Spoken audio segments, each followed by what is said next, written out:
Coach Francis, it's getting quite close to national championships again, and so of course the athletes under your guidance and Paul this morning going through some time trials. Before we get to the controversial matters, how are things looking heading into this year's trials? Well, for the most part, I am very happy. I mean, I think a lot of people did most of what I had expected, and so we confirmed the shape of some. We have a couple persons who didn't really do well, but we still have some time, and next week I'm hoping that is fatigue related, and that next week they will begin to improve or towards what the expectation was. All right, so a lot of people talk about athletes being loaded and tapering to peak just at the right time. A lot of the MVP athletes have not been performing particularly well in Europe so far. Shericka opened with 11.03 in Jamaica, then ran 22.6, 22.7 in reverse. Of course, she's under really Pablo's tutelage, but what she did today in comparison to what she has done earlier in the season, what does that say about her and her readiness? Well, as I said somewhere else before, she was looked to, and Paul and I were discussing it. I mean, because she didn't run indoors this year, she was not as explosive as usual in the first half of her races. So it took her some time to catch up, and plus I think she had put on a little weight, but now she's back to normal. I think she has lost the weight that she gained, and she's, based on what I saw this morning, she's looking good. She's been doing so well for the last couple of seasons, few seasons actually in the sprints, getting down to 10.6, 21.4, getting very close to the 200 meters world record. Where is she now going into trials? What can the Jamaican spectators, supporters who are a bit concerned expect? Well, the trials for us has one purpose. You get to the top three, and then you aim for the Olympics or the World Championship. So while they are in shape to run well because the summer season is now starting, it is not the priority as to the position or the place or the time. So, but what I can say is that she is pretty much at the same level she was last year based on the data we have collected in training and in time trials. So we expect her to just about do how she did last year, and then we'll see. We've also seen young Krista slowly. Massive improvements over last year. Ended last year around 11.2, and she's now down to 10.99 and looking as though she's one of the seasoned campaigners, although she's quite young in the program. I think 3 years now on the MVP. What's kind of her outlook? Well, her I mean, she is one of those who we thought from a long time ago that was going to have the potential to be a very good athlete, but we have to be patient because of her studies and the difficulty of her studies, and the fact that she can hardly find time to use the weight room and that kind of stuff. So we expect that she's doing well this year. She will do better, I think, at the trials, and if she makes a team, she will do even better in the at the Olympics. However, even if she doesn't, I think we can use the races that she'll be running in Europe to get her the kind of confidence and experience that she'll need to make a huge push in the best that you've had are assembled at any one time. That's a shocking statement. Well, largely because there are more than. In the past, we used to have 3 at maximum good people. But now we have several people, and I think it's 8. Even though Serena is not really in top condition now, but she's new, so that's to be expected. The other 7 are all firing, and I think that any of them can be in the final, and any of them can be in the positions that they need to be to make the team to the Olympics. All right. Concerns over the fitness, no longer your charges, but it's in the news. Elaine doesn't look as good as she usually does this time of the year, and of course Shelley opened on the weekend, heavy strapping around the knee. Does that make it any easier for your team of girls to possibly sweep all the places, including the relay spots? I am not sold by the performances of either Elaine or Shelley. I believe that it is not possible for them to turn up in near to their best shape. So my philosophy is we train, we prepare, we wait, and whatever they do, they do. You know, we can't be concerned about the performances of people who we don't train.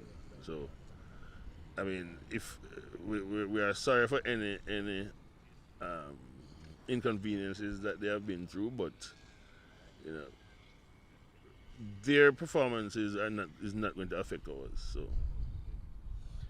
On the men's side, last year, Rowan Watson stunned many in the national stadium, and matter of fact in the world.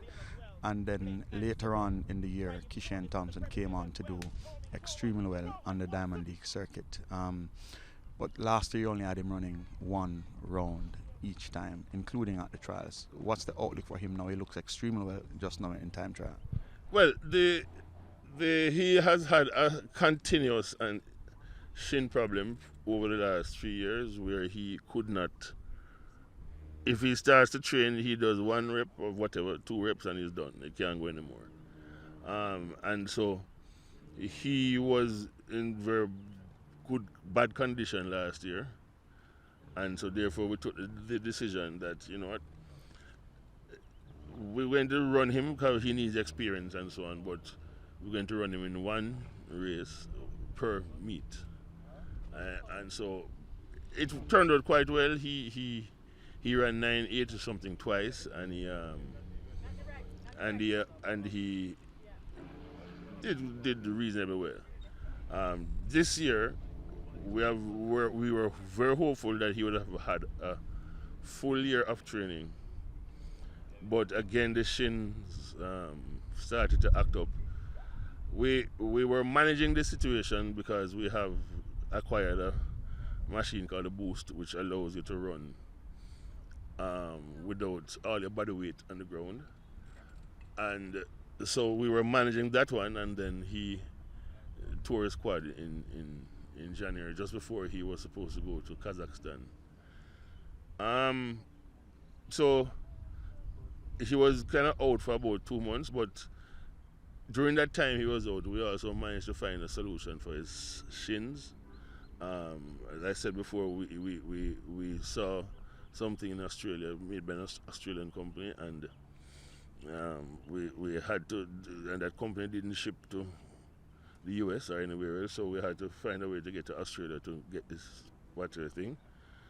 And it worked, and now so he has been free of pain in his shins, and since March he has been able to do his complete programs, and you know, he has slowly been getting better. He gets better every week, and I think that certainly if he manages to survive this thing next week, then I think he will be really be ready to run at the Olympics. You've also trained some top class male sprinters, including Asafa Paul, who got that world record in 2004-5, first going 9.77. Are there any similarities in Kishane and Asafa, and how do they measure up when you look at the numbers? Well, I think that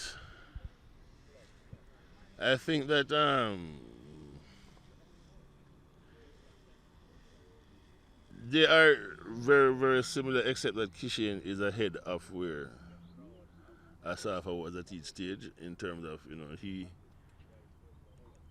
he is a very powerful athlete.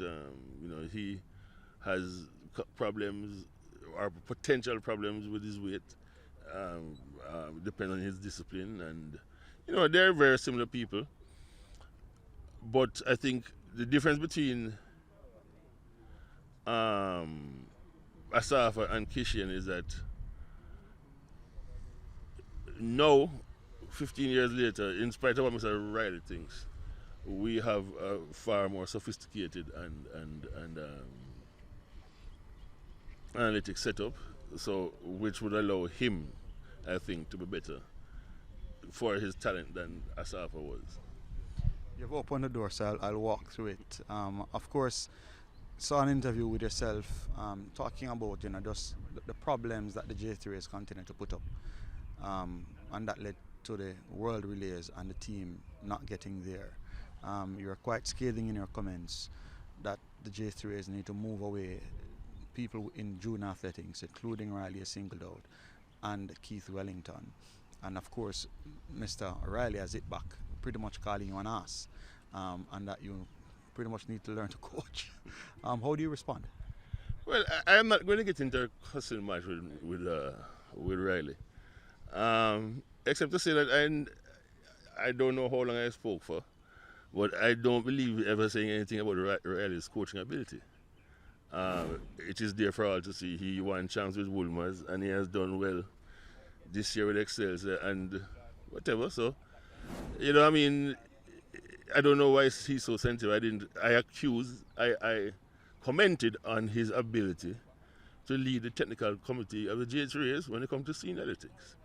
And from what I've been told, because I didn't really see it, that he did not address that issue, except to say that my brother is on the selection committee. But Mr. Riley, being a Wolmer's boy, should understand there's a difference between the technical committee and the selection committee. And my brother is not a part of the selection committee. And the selection committee only does its job within the guidelines of policies set by the J3s, of which Mr. Riley appears to be a very senior member, because he is one of the persons who put in the offending rule for the World Relays. And that's here, furthermore, that he compounds the whole thing by continuing to justify the fact that he is the only person in the world who seems to think that he is able to judge the shape or whatever of the senior athletes by seeing how fast they have run.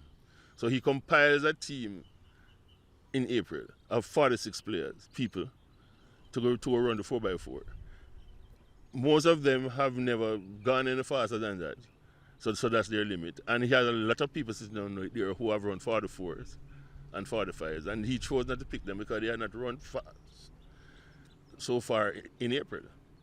Now, he has not addressed that, why it is that he feels that he is the person who is to tell the world that, you have been doing it wrong. Listen to me. I have 2 engineering degrees and I have coaching at level 5, and therefore I must be innovative. No. We have a tried and proven way of dealing with our athletes. Jamaica, in the form of the J3s, does not have to do anything in the senior athletics. Mr. Mills and Mr. Francis and Mr. Wilson and Mr. Stewart, O'Keefe Stewart, and Mr. Walcott up at JC and whoever else, they do all the work. They do all the work. They fund the athletes, or they arrange funding. They produce the athletes who are capable of winning medals, and the coaches overseas. All the J3As has to do is to stay out of the way. Do not put obstacles to make it more difficult. So far, as I said before, nobody pays these athletes. The government or the J3As don't pay these athletes. Right? When all the others, most of their competitors, are funded by their federations or their governments. So therefore, do not make it harder. It is hard enough for you to, for us to prepare these athletes at this level without having to also fight the policies of Mr. Riley and the JAAA. Mr. Riley did show some shade as well on your ability to manage injuries and question your coaching capabilities. Talk to us about just your systems and how it works, etc. Mr. Riley clearly has a spy, in MVP who tells him on a daily basis who is injured and who is not. But what he does know, or based on what you said, 50 medals, they clearly turn up when they're supposed to, right? And they have countless national records and national championships and so on. Not bad for such injured people, right? Mr. Riley is out of his depth. He doesn't understand that it's not wise for him to try to respond the way he did. All he has to do is just try and do better. Step aside, let somebody else who knows what they're doing take it over. Sit as an apprentice, learn certain things, learn the customs and the way people deal with seniors. Right? Stop standing in the way and creating problems. Right? Stop moving up the schedule for the national championships. So nobody can every year, for example, any coach in the USA can say, okay, there will be the 100 on the first day, this is going to happen on the second day, this is going to happen on the third day. Every year these people change up with their stuff, right? And it was stable for years. Stable for years until Mr. Gale became president and appointed, right, to whatever position he is not now. Right, so I would suggest that him just leave it alone. He is doing a good job with the juniors. But I mean, even though he seems to be way brighter than me, having a level 5 and having 2 engineering degrees and whatever it is, he just cannot handle seniors. And if he's going to claim Ramon Bailey went to TCU for 4 years. Right? He coached Ramon Bailey at Ole Miss. But then he left and went to TCU. So I can't understand how he developed Ramon Bailey. And Ramon Bailey coached with him the next year after he left TCU and qualified to make the Olympic team. But he's there comparing himself to Tajay Gale, who has won 2 medals at the highest level, 1 gold and 1 bronze, and made almost every final except one that he has competed in. So. Yeah, but I'm just hoping that he will probably just chill and leave it alone, right? Enjoy yourself with the junior athletes. They are very malleable and will do whatever you say. Leave the seniors alone. You're out of your depth. Will you ever consider contributing, consulting in a serious way with the J3s, given that you've always been at loggerheads? With just how they operate. Is that something that you'd consider? I know Paul serves on committees. Is that something that you'd consider? When Dr. Blake was president, we had a very good relationship, and Dr. Blake would always call and ask me my opinion on the things he's going to do, and I think we had a very, very good relationship. Mr. Gale had a good relationship, but I think he's just more political. He has different constituencies he has to serve in order to win back election, which is, I don't know, this year, maybe next year. So, but I have not had a problem with the J3 since early 2000s. But as I said, because Dr. Blake was the president for whatever time, and we had a very good relationship. But to answer your question directly, I am always available if people want my opinions, but you have to understand that there is something called the Dunning-Kruger effect, which essentially means that a lot of people who know very little believe that they know a lot. and they don't know enough to know that they know nothing. And I think that is where some of the people who are in this thing fall. They think they know, but they actually know absolutely nothing. Overall, when you assess what's happening in track and field at the senior level, what can we achieve going into Paris? Clearly, you don't coach everyone, but you're looking at the result, you're looking at the repeat performances. You'll get a clearer view at trials next week. What are kind of your anticipation?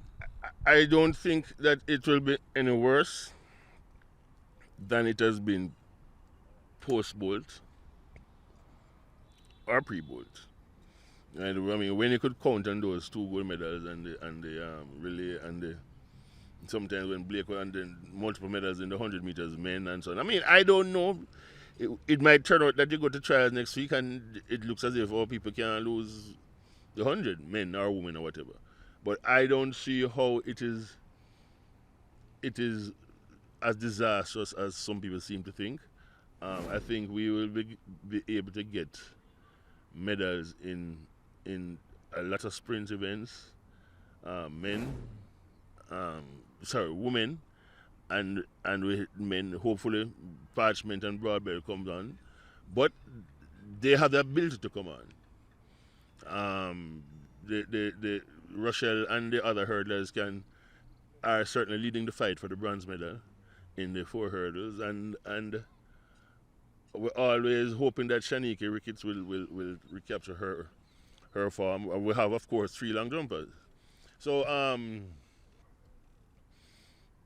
it's not as bleak as a lot of people think. It is to me a very hopeful situation. But as I said, we need the federation just to try to facilitate the work that the people are doing to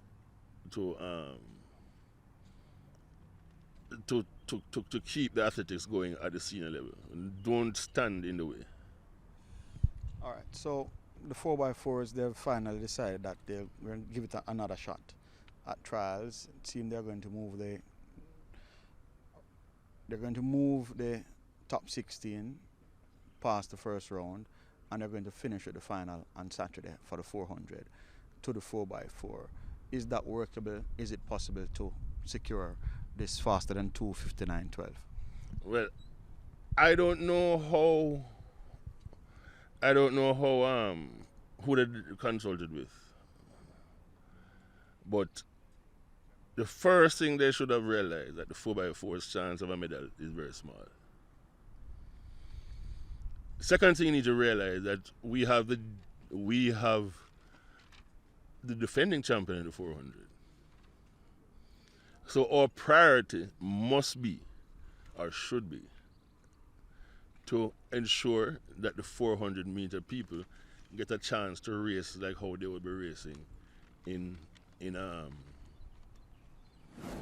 Olympics, which is 3 rounds.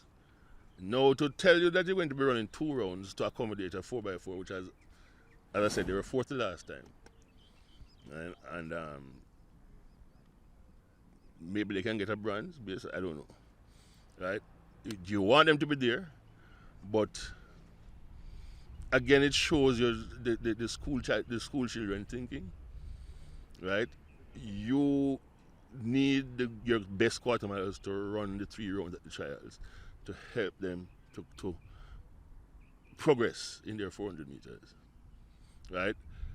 To deny them 1 extra round just to worry about a 4x4 is something which I think only amateurs does. Hurdles. Where are you? Because that's generally an era that you've produced global medalists in. How are we looking this year? Well, we have two good hurdlers, I think. Janique Brown, from who was an NCAA champion. She is looking like she's back to her best and close to it. And Amoy Brown, who ran 12.5 last year, and we expect to be better this year. Again, we don't know what the people in the other competitors will come with, but we figure that we'll have 2 finalists, and then once you have that, then anything is possible. Not one of your charges, but Jaden Hibbert, the way that he's come on since winning World Juniors 2022 NCs last year, looked as though he was going to be a medalist in the World Championships. Came here a couple of weeks ago, 12.75, and what we've seen 2 18-meter jumps subsequent to that in Europe. What kind of is upshot? Looking, you're a more technical-minded coach than people think. Well, personally, I think that they clearly, I just want to say clearly, the approach is the same as they seem to have had in college.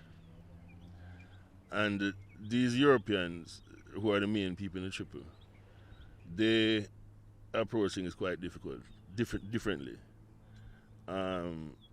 I don't understand how or why he chooses to compete against people whose their best is 16.10 or 16.20, as opposed to trying to get competitions with the best people in the world. But my position is that we'll see how it works out, and then we'll see, but that certainly wouldn't be my approach. I think that you need to compete against the best people, because otherwise, if you don't, when you are out there on the runway for your 4th jump and somebody has just jumped 18.20, how will you respond? Hibbert has not, since he was in class 3, I believe, had any competition in the jumps. He has always been way ahead of everybody else, except last year at the World Championships, and we'll see how that one turned out. So I am hoping that during the summer at least he will get a chance to compete against proper jumpers and not the 16 and 50 meter jumpers he has been competing against. And so to give him that experience of standing there behind and pressure coming down on him. Right? But that's for him and his coach to do, and his agent.